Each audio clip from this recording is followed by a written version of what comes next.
vous êtes, on va commencer par vous, vous êtes le patron de Réfétanche, vous avez 8 collaborateurs, un apprenti ? 2 apprentis. 2 apprentis, c'est encore mieux.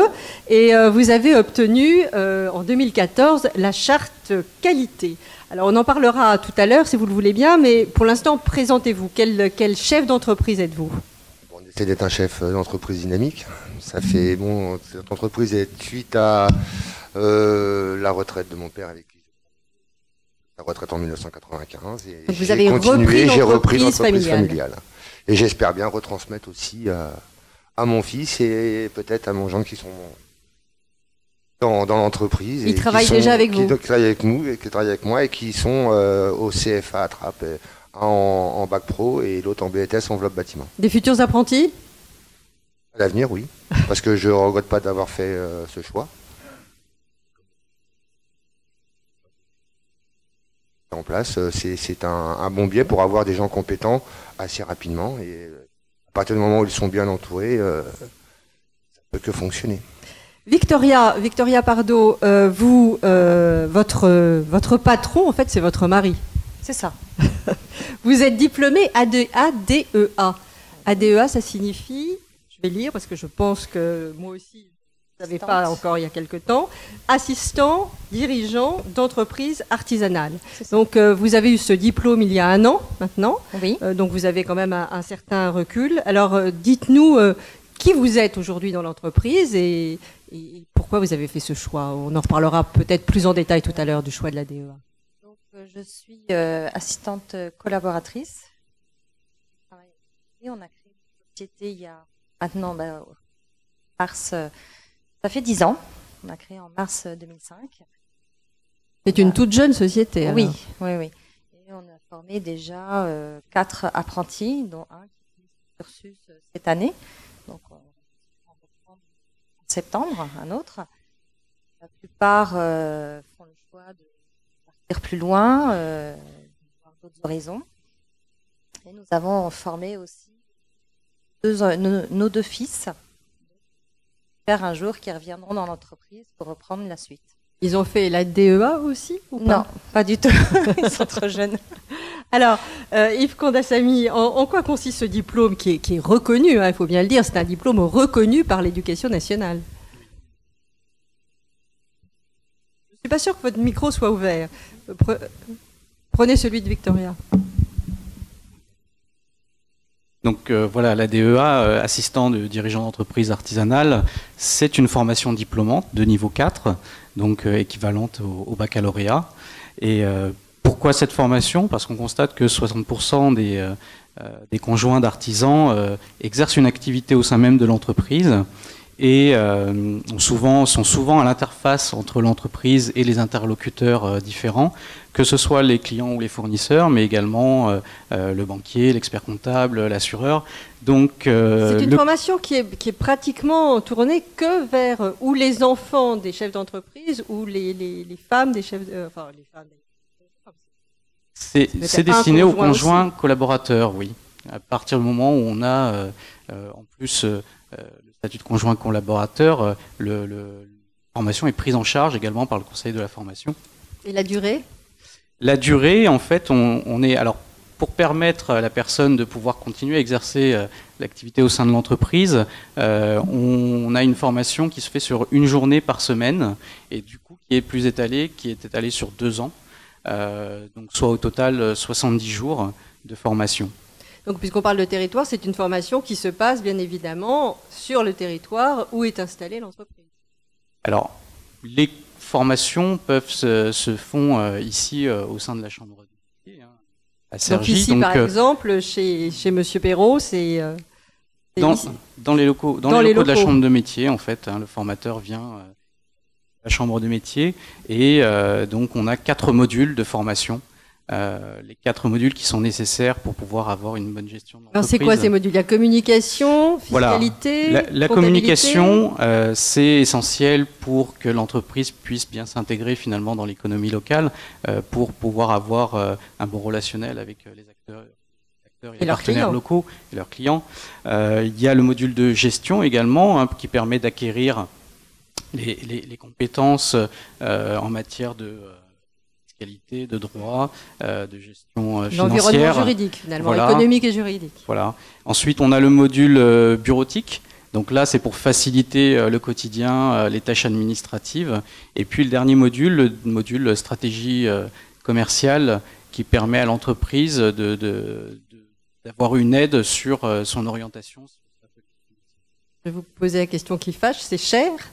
Alors, le coût de la formation pour les 2 ans est de 6 000 €, mais par contre, quand on Il y a a une prise en justement charge? le statut de conjoint collaborateur, la prise en charge est assez importante, puisque le reste à la charge de l'entreprise est de 1 000 €, voilà, sur les 6 000 € de départ. Victoria, vous avez fait tous les modules ou vous n'en avez fait que quelques-uns? Non, non, j'ai réussi à tenir et à faire tous les modules et aller jusqu'au bout. Alors, qu'est-ce que ça vous a apporté dans votre entreprise au quotidien, tous les jours? Tiens, déjà, et connaître de nouvelles techniques. Échanger aussi avec les autres personnes qui font donc très intéressant. Partager vos expériences? Voilà, partager et faire des échanges au quotidien en tant que les hommes qui font la formation.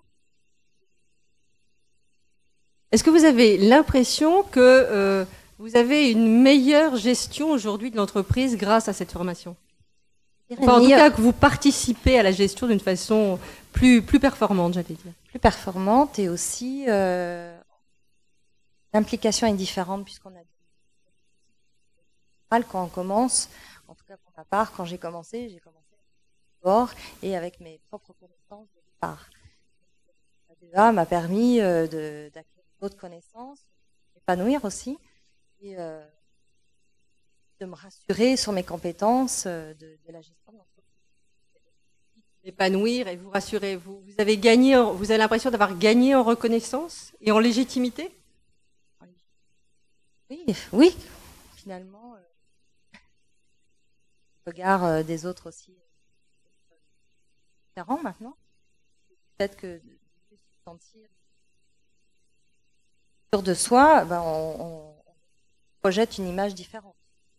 Et vous avez l'impression aussi que vous parlez mieux, enfin j'allais dire, vous avez plus d'assurance pour parler à votre comptable, à vos banquiers, à vos banquières avec nous.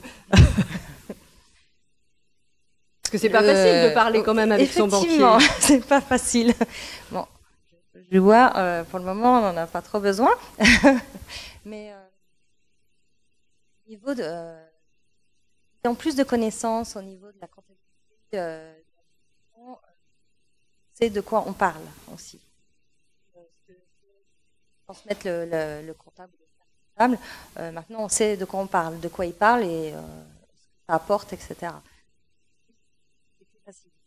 En vous entendant parler, on a l'impression que vous encouragerez d'autres femmes ou des enfants d'artisans à faire cette formation. C'était vraiment une très bonne expérience.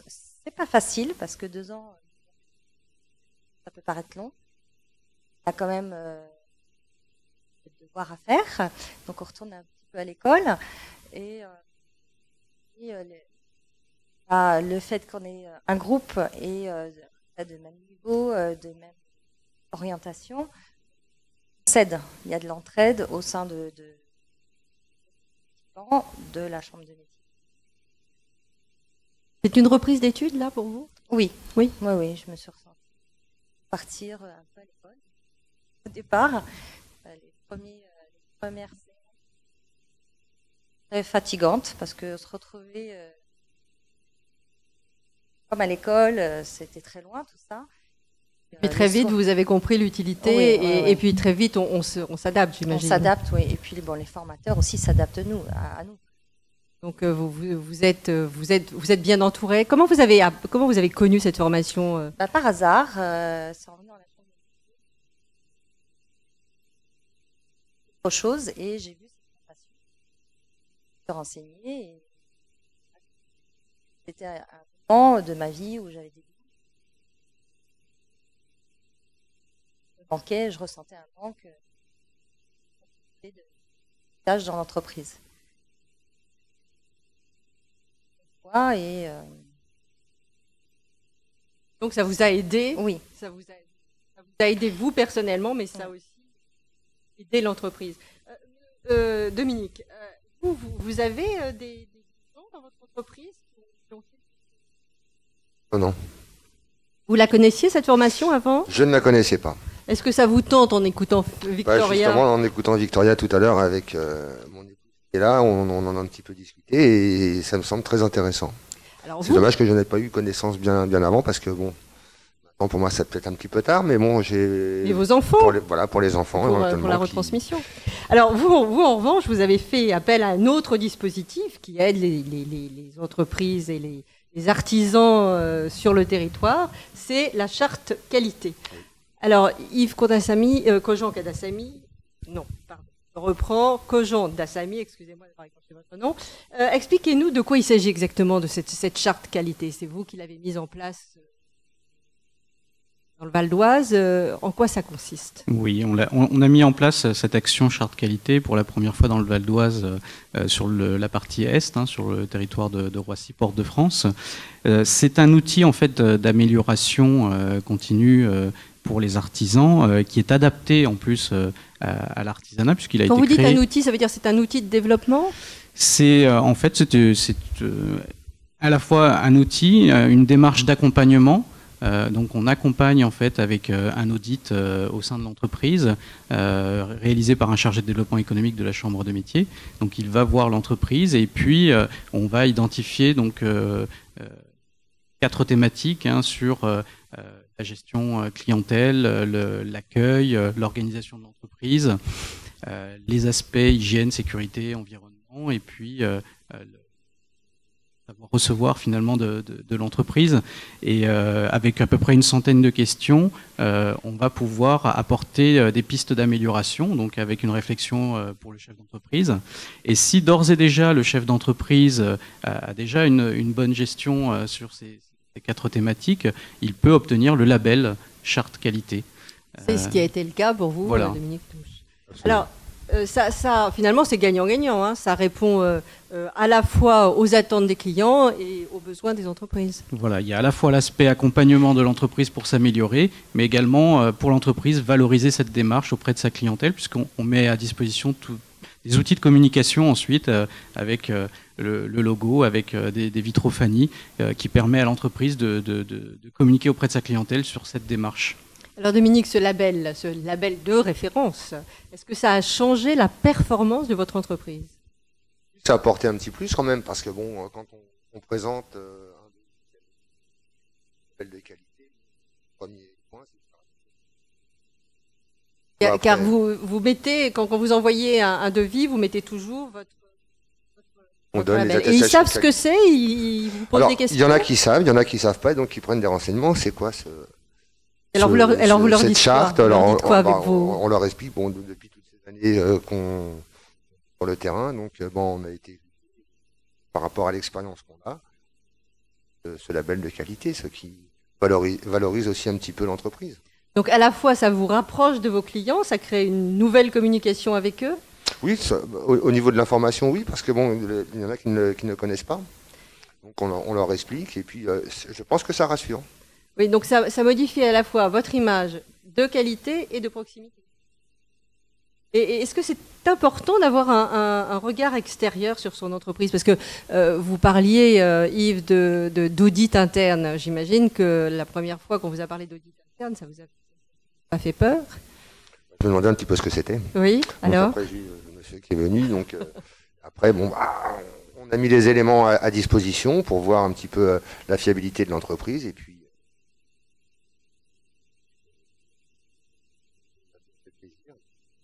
on s'en sert comme un outil pour avancer dans le temps aussi. Et si on essayait de prendre un exemple précis de ce que a pu vous apporter cette charte qualité, ce label de référence, est-ce qu'il y a un point très précisément dans votre entreprise où vous pourriez dire à tout le monde, voilà, ça m'a permis d'avancer sur quelque chose que vous n'avez pas vu avant, ou au contraire? Non, sur ce point-là, pas trop, mais c'est surtout sur le regard des entreprises de gros œuvres, parce que nous sommes sous-traitants d'entreprises de gros œuvres. Et donc, au départ, c'est toujours au niveau du prix, il faut faire des efforts, il faut faire tout ça. Mais avec ce logo-là, bon, bah, les gens, quand ils marchent, ils savent qu'ils vont avoir affaire à des gens qui sont compétents et qui font du travail de qualité. Je ne dis pas qu'on est les meilleurs du monde, mais il y a des règles à respecter dans notre métier, il faut les respecter avant tout. Et vous êtes beaucoup à avoir ce label qualité. Il y a beaucoup d'entreprises ici, dans le Val d'Oise, qui ont ce label qualité ou ça débute, c'est le début? Alors, on a démarré en fait l'an dernier, donc on a eu 17 lauréats l'an dernier sur le territoire de Roissy-Fort-de-France, et cette année donc on a lancé la seconde édition. L'objectif c'est de pouvoir auditer 36 entreprises cette année pour avoir un maximum de lauréats. L'avantage, je vous disais, c'est aussi une démarche progressive, parce que là on a démarré donc avec Monsieur qualité, le niveau confiance, qui est le premier niveau. L'idée, c'est que dès l'année prochaine, on puisse accompagner également les entreprises qui ont les meilleurs résultats et qui auront bien progressé sur le deuxième niveau, qui est le niveau performance. Donc aujourd'hui, c'est une action qui est reprise dans beaucoup de départements. La Chambre régionale de métiers d'Île-de-France porte cette action, et elle existe aujourd'hui sur 3 régions, sur 11 départements. Donc il y a un peu plus de 800 entreprises en France qui ont déjà ce label, et 200 entreprises qui ont le label sur le niveau performance. Donc nous, l'idée, on démarre au niveau confiance, et puis on va les accompagner sur le niveau performance et voir au-delà le troisième niveau qui est le niveau excellence. Alors Dominique, vous avez le niveau confiance, c'est sûr, mais pas encore performance. Vous allez vous lancer sur le performance? Performance, on essaye, mais c'est un petit peu difficile. Mais bon, on essaye d'avancer avec les outils qu'on a. Pour l'instant, bah, écoutez, ça continue. Et là, des hauts et des bas, mais vous suivez l'entreprise de Dominique là sur ce module sur performance? De toute façon, on fera chaque année, on fait une visite de l'entreprise pour voir quels sont les points d'amélioration qui ont été mis en place, et puis on va noter en fait l'entreprise. Et donc il faut s'améliorer, puisque par rapport à l'année dernière, on sera plus exigeant avec l'entreprise. Et dès qu'on jugera qu'elle peut atteindre le niveau 2, le niveau performance, on l'accompagnera également. Ça vous stimule? Bien sûr. C'est bien d'avoir une reconnaissance quand même. On fait notre travail, qu'on essaye de le faire le mieux possible dans les meilleures conditions, d'avoir une reconnaissance, que ça soit au niveau de l'entourage, au niveau des clients, c'est valorisant. Mais comment ça se passe? C'est vous qui démarchez les entreprises, ou c'est vous qui êtes allé voir Non, c'est par la Chambre des métiers. Et qui a dit je voudrais avoir un label qualité? Non, c'est par la Chambre des métiers qui m'ont appelé. C'est vous qui démarchez les entreprises? Oui, alors comme on démarre sur cette action, donc on n'avait pas suffisamment de formation, de communication sur cette action, donc on s'est dit on va appeler tout simplement les entreprises, et à partir du moment où on leur proposait de venir les voir dans leur entreprise, finalement, et assez rapidement. Donc ils avaient un bon ressenti par rapport à votre demande. Vous avez eu cette demande, vous, Victoria, chez vous? Je sais pas. Ça vous tenterait? Pourquoi pas, un nouveau challenge, pourquoi pas, oui. Donc confiance, performance, excellence? Étape par étape. Comme pour la DEA. D'accord. Sophie, vous êtes en fait aux banques populaires, et vous êtes référent artisanat, ça signifie. Donc en fait, au niveau du monde de l'artisanat, le groupe Banque Populaire, et dont je fais partie aujourd'hui de la Banque Populaire Rive de Paris, parce que nous sommes des banques populaires régionales indépendantes les unes des autres, et nous avons la chance, Banque Populaire Rive de Paris, d'être la seule sur le territoire du Val d'Oise. Donc ça nous fait un bon terrain de jeu au niveau de l'artisanat. Mais les banques populaires ont toujours accompagné l'artisanat. Complètement. On est là, et aujourd'hui on a une nouvelle signature, un nouveau territoire de communication qui nous dit additionner nos forces pour multiplier nos chances. Et ça, c'est quelque chose de très très fort dans le monde de l'artisanat. Donc c'est pour ça que l'on tient énormément à être là, car on a été créé comme d'autres partenaires du monde de l'artisanat, créé par les artisans, parce que nous sommes nés, nous, en 1917, quelque peu ou prou en même temps que les chambres de métier. On va bientôt fêter nos 100 ans. Je sais, je ne les fais pas, mais que voulez-vous, ça conserve. Et en fait, on est vraiment proche et engagé, donc proche pour nous auprès des artisans et des territoires. C'est pour ça qu'être là sur cette émission, les artisans au cœur de nos territoires, pour nous c'est très important. Concrètement, comment vous les aidez? Parce que tout à l'heure, je ne vous cacherai pas, j'ai parlé un petit peu avec Dominique, je lui ai dit mais la crise, comment ça se passe? Il m'a dit bon, ça se passe pas nous, il y a que les finances. Il y a un problème, on a du mal. Alors, comment vous aidez justement ces entreprises, vous, Banque Populaire? Donc, alors, comment on les aide? Déjà, on a vu tout à l'heure sur l'apprentissage. Donc, déjà, on est très présent sur les apprentis. Et ils l'ont pas dit tout à l'heure, mais comment trouver sa voie? Il y a des journées portes ouvertes qui sont organisées dans les centres de formation et grâce à notre partenariat aussi, nous sommes présents là. Et déjà à ce moment-là, nous sommes, à côté des futurs entrepreneurs pour les guider tout au long. Et pour les artisans qui sont créés ou en développement, nous adossons avec la Socama. Donc vous m'avez dit tout à l'heure, surtout pas de logo. Mais c'est pas un sigle. Expliquez ce que c'est que la Socama. Alors la Socama, on aurait pu passer peut-être les photos. La Socama, en fait, c'est une société de caution mutuelle pour les artisans. Donc, seules les banques populaires ont cette société de caution mutuelle où je suis un peu ravie aujourd'hui parce que nous avons un bon nombre d'élus des chambres de métiers qui sont présents dans notre conseil d'administration. Donc c'est vraiment une société de caution pour l'artisanat. Donc ça c'est très important pour nous et ça nous permet de soutenir l'artisanat en finançant des projets avec eux. Alors Sophie, là on est sur un thème, ce sont les artisans au cœur des territoires. Qu'est-ce que vous faites, vous, Banque Populaire, pour les aider sur le plan service, proximité et qualité? Donc alors au niveau de la qualité et surtout la charte qualité, on est historiquement le partenaire de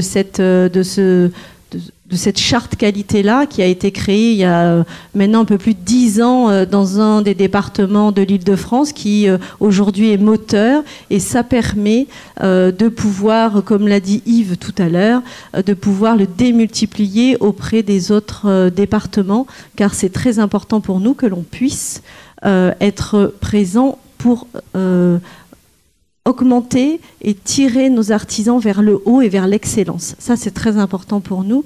Et on est toujours là aussi pour développer le chiffre d'affaires de nos clients. Alors c'est vrai qu'on dit, la banque, elle est surtout là pour regarder les chiffres, certes, mais aussi on met en place des services qui permettent aux artisans de pouvoir se développer. Surtout, on parlait tout à l'heure de l'artisan 2.0 vers la digitalisation. C'est important pour nous et donc nous avons aussi mis en place un service, un portail qui offre une offre clé en main sur le site internet, la création, l'hébergement et la maintenance du site internet. Donc vous voyez directdesproches.fr qui est important pour nous. Donc on voit bien que les banques populaires sont aussi derrière l'artisanat. Donc